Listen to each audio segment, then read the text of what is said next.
everybody, it is Hobbs Beckert with you. Yeah, it's Hobbs Horror, knocking down your door, all about the guts and gore, blood and pus, give him some more. He wants bone and entrails spread across the floor, so if you're looking for that theater macabre, bruh, look no more. Sit back and relax and enjoy some Hobbs Horror. Thank you for watching Hobbs Horror. Yeah, and don't forget to like and subscribe and all that good shit.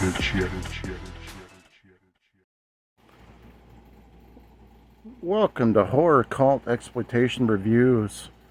I'm your host, Hobbs Horror, today. And we are going to talk about Frostbitten. Also goes by Frostbite. This is a Swedish film.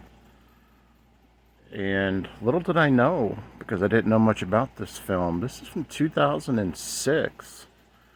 I do want to start off by saying thank you to MVD Releasing for sending me this to review. If you're listening, you guys are absolutely spoiling me with these films. I haven't had one that was bad. Hardly at all. So shout out to MV Entertainment. I will put their links to the description for you guys to go check out their films. This is no exception whatsoever. So starting off here, we have a mother and her daughter are moving to this town. They're going to start a new life for themselves.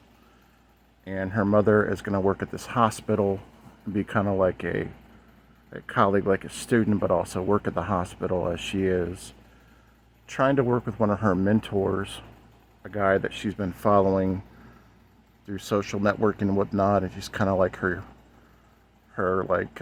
favorite doctor, and she admires him and whatnot, so she wants to be able to work with him.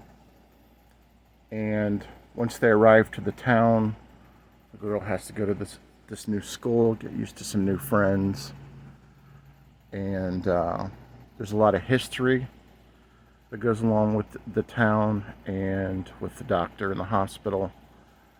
Also in this town, it's known as a polar month, basically kind of like 30 days of night, where the first 30 days it's all night, there is no daylight whatsoever.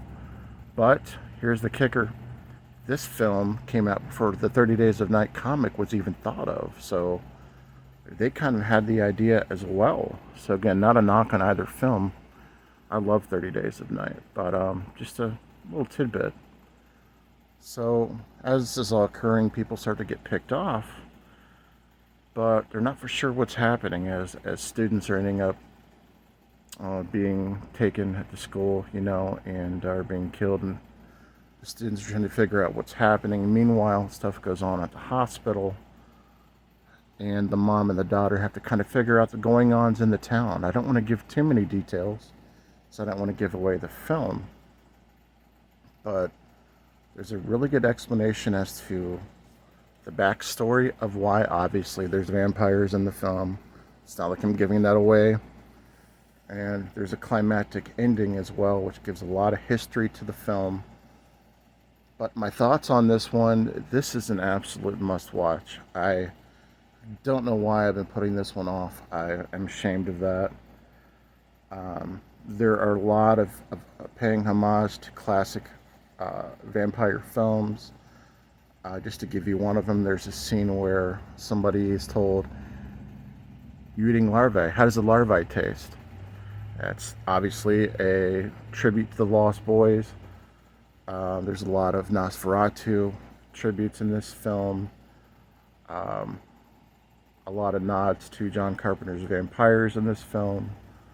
I believe there might have been a Twilight nod as well.